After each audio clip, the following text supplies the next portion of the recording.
तो कैसे हैं आप सब लोग। Welcome to my channel. तो कैसे हैं आप सब लोग और आपका स्वागत है, वेलकम भी है दोनों मेरे चैनल पे। तो आज हम लोग का टॉपिक रहेगा एबिट और एबिटा के बारे में।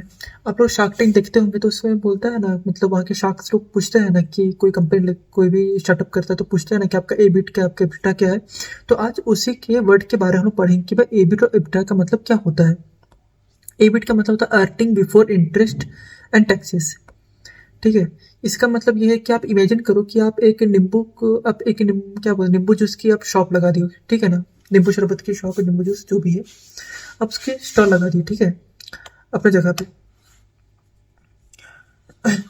और आपने वो नींबू जूस का आपको बेचा, आपने वो नींबू जूस को बेचा, ठीक है, यानी कि समझे कि मैंने एक नींबू बेचती मैं नींबू जूस मैंने बेचा, ठीक है, गर्मी का मौसम है, ठीक है, मैंने लगा दिया भाई एक जगह, मैंने नींबू का स्टॉल लगा दिया है, लोग आ रहे हैं नींबू का स्टॉल में और जूस पी रहे हैं, ठीक है। नींबू का स्टॉल में जूस पीने के बाद उसमें आपने पैसा कमाया। पैसा कमाने के बाद वो क्या हो गया, वो आपका रेवेन्यू हो गया, जो आपने पैसा कमाया ना वो रेवेन्यू हो गया। और फिर आपको कल भी लगाना है, ठीक है ना, तो उसी के लिए कोई सामग्री तो लाना पड़ेगा उसके लिए। तो आप लोग शॉप गए, ठीक है, फिर आप लोग गए होलसेल मार्केट, वहां से आपने नींबू लिया, चीनी लिया, ठीक है, फिर पानी लिया, फिर आपने कप लिया, तो उसमें अब कुछ पैसा किया।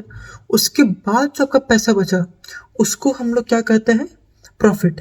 तो उसी का मतलब होता है एबिट, ठीक है। इसमें थोड़ा सा चेंज हो जाता है, मतलब थोड़ा सा उसको थोड़ा हायर लेवल में बात करें तो कंपनी जो होती है, जो प्रॉफिट कमाती है आप, ठीक है ना, जो प्रॉफिट कमाती है टैक्स और ये सब कुछ छोड़ के, मतलब जो टैक्स वैक्स पे करती है, मतलब जो कंपनी प्रॉफिट कमा ली, ठीक है, और उसके बाद जो उन्होंने जो टैक्स दिया, लो इंटरेस्ट दिया, उसके बाद जो बचता है उनका वो प्रॉफिट होता है, उसको क्या बोलते हैं, एबिट, ठीक है। तो वैसे ही है, जो आपने मतलब नींबू का जूस स्टॉल खोला, ठीक है, आपने बेचा, उससे जो आपका पैसा कमाई हुआ, फिर आपने होलसेल मार्केट गए, उसमें जो सामग्री लगी, नींबू लगा, चीनी लगा, ये सब जो खरीदे, उसके बाद जो आपका पैसा बचा, मतलब बचा, उसको क्या बोलते हैं, एबिटा। मतलब उस पैसे को हम लोग बोलते हैं एबिट। वही चीज आपका इसी में है, ठीक है, एबिट बोलते हैं उसको, एबिटा नहीं बोलते, एबिट बोलते हैं। अब बात करें एबिटा के बारे में। एबिटा क्या होता है, एबिटा का मतलब होता है कि अर्निंग बिफोर टैक्स इंटरेस्ट वही है, लेकिन आपका बाद में डी और ए का मतलब होता है डेप्रिसिएशन और एमोर्टाइजेशन, ठीक है।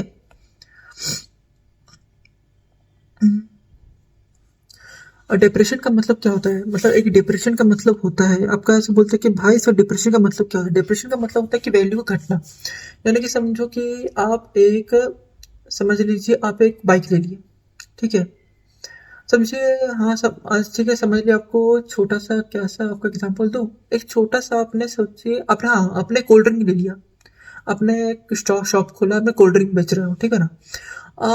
वो कोल्ड ड्रिंक जो है, आपको पता है कि भाई 2-3 महीने के बाद या फिर कुछ महीने के वो खराब होने वाले, ठीक है, लेकिन आप इसको बेच रहे हो, ठीक है। तो वैल्यू क्या होता है कि अभी आप लेकर आओ तो उसका वैल्यू बढ़ा है, ठीक है। आप कोल्ड ड्रिंक बेच रहे हो या फिर कोई भी सामान आप बेच रहे हो, ठीक है ना, अगर आप उसको रखे रह रहे हो, ठीक है, वो बिकाई भी नहीं कर रहा है, और एक भाई साहब, एक आदमी आता बोलता है कि नहीं भैया हमको चाहिए, तो आप उसी दाम में इसको बेचोगे जो आप दाम बेचा तो चाहते हो, नहीं बेच पाओगे भाई, क्योंकि पुराना हो चुका ऑलरेडी, एक साल मतलब 2-4 महीना 5 महीना पुराना हो चुका है, तो आप उसको थोड़ा कम प्राइस में बेचते हो। तो उसी का माहौल है डेप्रिसिएशन, मतलब क्या होता है, घटना, उस मतलब उस समान चीज का घटना। मतलब समझिए कि मेरे पास ये पेन है, ठीक है ना, ये चल रहा है ठीक से, अभी नया नया मार्केट में आया है, ये हम इसको रख रहे हैं, लेकिन कुछ टाइम के बाद इसका जो प्राइस है वही रहेगा, नहीं रहेगा भाई। वैसे देख सकते हैं, आईफोन देख सकते हैं, आईफोन देख लो, टैबलेट, जो भी इलेक्ट्रॉनिक सामान आता है उसका डे बाय डे जो होता है उसका वैल्यू कम होते रहता है, ठीक है ना। तो उसको क्या बोलते हैं कि डेप्रिसिएशन, क्योंकि भाई साहब क्योंकि नए नए माल नहीं बोलेंगे, नए नए आते रहते हैं आपके, क्या बोलते हैं, नए नए मॉडल्स आते रहते हैं, तो उसका दाम घटना शुरू हो जाता है, वही बात है। और एमोराइजेशन का क्या मतलब होता है, एमोराइजेशन का मतलब होता है कि समझिए कि आपने घर में आपको घर में वाईफाई लगवाना है, ठीक है ना, और घर में वाईफाई लगवाना है, अब घर में वाईफाई तो लगवा रहे हैं, लेकिन घर में आपको मिला कि आपको प्लान्स, मतलब वाईफाई लगवा जियो फाइबर लगवा रहे हो, ठीक है, और अब जियो फाइबर बोल रहा है कि आपको कौन सा प्लान चाहिए। तो सिंपल सा बात है कि कोई भी इंसान 1 साल का प्लान जल्दी नहीं खरीदता, क्योंकि 1 साल का प्लान बहुत हाई होता है। तो लोग क्या करता है, 3 महीना प्लान खरीदेगा या फिर 1 महीना मंथली प्लान खरीदता है, क्योंकि वो थोड़ा कम होता है। जो मंथली, जो आप 3 महीना में खरीदे, और जो 3 महीना प्लान और 1 महीना का जो प्लान होता है ना, उसको हम क्या बोलते हैं, एमोराइजेशन, यानी कि जो लोग उसको ले सकते हैं, क्योंकि अफोर्ड कर सकते हैं। सिंपल सा बात है भाई, तुम ईएमआई जैसा है कि पर महीना तुमको पैसा देना पड़ रहा है, ठीक है, एक बार में नहीं दे पाते हो। वही बात है, एमोराइजेशन का मतलब वही है, साल भर में, महीनों में, वही बात है भाई। अब लोग पूछते हैं कि भाई एबीट और एबिटा का मतलब समझ ही गए हैं, ठीक है ना। अब तो लोग भाई एबिट और एबिटा का समझ ही गए होगा, आप लोग जो पढ़ रहे हो अभी समझ ही गए होगे, क्या ना। क्योंकि कंपनी के लेवल में देखा जाए ना, तो कंपनी के लेवल में वही चीज होता है कि कंपनी, एबिट का मतलब वही कंपनी जो प्रॉफिट कमाई, उसका बस टैक्स और इंटरेस्ट लोन छोड़ के जो प्रॉफिट बचा उनका, जो पहले कमा लिए, उसके बाद उन लोग को टैक्स भरना पड़ रहा है। टैक्स भरने के बाद उन लोगों को लोन, जो उन्होंने लोन लिया उनको उसके साथ इंटरेस्ट भरना पड़ रहा है। तो वो दोनों काटने के बाद जो बचता है पैसा, उनको क्या बोलते हैं, प्रॉफिट। उसको प्रॉफिट क्या है, उसको एबिट बोलेंगे, उसको जो कटेगा उसको एबिट बोलते हैं भाई, एबिट। और एबिटा जो होता है ना, वो आप बोलेंगे भाई एबिट तो अलग, अच्छा ठीक है, एबिट समझे, एबिटा क्या होता है। एबिटा मतलब वैसे ही, लेकिन थोड़ा ज्यादा होता है। जैसे वो पता है किस में काम आता है, रियल एस्टेट में काम आता है, वैसे बता दी मैंने। वही वाला मंथली मंथली वाला, वही है। मैन्युफैक्चरिंग में काम आता है, क्योंकि भाई अपना इंडिया जो होता है ना भाई, वो एसेट में इन्वेस्ट करता है। एसेट को बता ही दिया होगा आप पिछले वीडियो में, फाइनेंस के बारे में, एसेट और लाइबिलिटीज क्या होता है। तो वही आपका एसेट्स में ज़्यादा इन्वेस्ट करते हैं, जैसे कि फैक्ट्री में, मशीनरी में, लैंड्स में, ठीक है ना, बस वही है। अब बात है कि इंडिया में इंपॉर्टेंट क्या है, मतलब भाई इंपॉर्टेंट, सबसे बड़ा बात है इंडिया में क्या हर चीज में इंपॉर्टेंट क्या है, मतलब ये पहला बात है कि एबिटा यूज करता है ना, वो आपको इन्वेस्टर को अट्रैक्ट करने के लिए होता है। इन्वेस्टर को कि भाई देखो हम लोग का ये है, हम लोग का मतलब क्या बोलते हैं, दिखा नंबर्स पढ़ा दिया जाता है ना एबिटा से। एबिट से एबिटा में यही फर्क होता है, नंबर्स का बस थोड़ा थोड़ा ये होता है, क्या ऊपर नीचे होता है।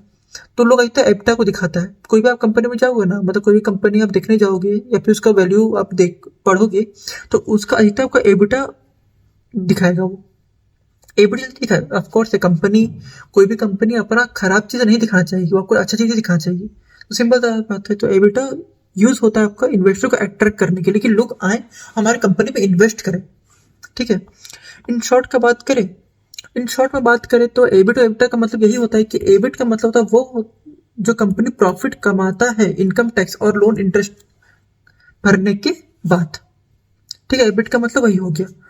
और एबिट का मतलब होता है कि, और एबिट का मतलब वही हो गया क्या, वो जो कंपनी कमाए वही टैक्स और ये सब का भरने के बाद। और एबिटा का मतलब होता है कि जो कंपनी, वो कंपनी जो है वो अपने कैश फ्लो पे ध्यान देती है, मतलब कैश फ्लो पे ध्यान देती है। एबिटा वही है, तो भाई अपना कैश फ्लो ज़्यादा ध्यान देती है बस। और कैश फ्लो का अब क्या समझ रहा है, तो भाई साहब अगले वीडियो में मिला पता चला कि कैश फ्लो का मतलब क्या होता है। कि भैया जी आपने एबिटा में बता तो दिया कि भाई कंपनी अपना ज़्यादा फोकस अपना कैश फ्लो में करती है, तो कैश फ्लो का मतलब क्या होता है, तो हम बता देंगे कैश फ्लो का, कि कैश फ्लो में का मतलब क्या होता है, ठीक है। तो आज के लिए बस इतना ही रखते हैं, क्योंकि ऑलरेडी 8 मिनट्स का वीडियो हो चुका है, ज़्यादा लोग को बोर नहीं करेंगे। तो तब मिलते हैं तब अगले वीडियो में, ठीक है। और इस महीना भी इस महीना भी आपको एक ही स्किल्स क्योंकि भाई स्किल्स को निकालने में ना बहुत टाइम लगता है। तो आपको भी इस हफ्ते आपको एक नया स्किल्स दूंगा, ठीक है। आपको उसको पढ़ना तो पढ़ लीजिएगा, और उसके बारे में पर्टिकुलर जो शॉर्ट टर्म वीडियो होता है ना उसके बारे में बनाऊंगा, उसमें डाल दूंगा लिंक्स, ठीक है। तो देख लेना। तो मिलते हैं तब अगले वीडियो में, बाय।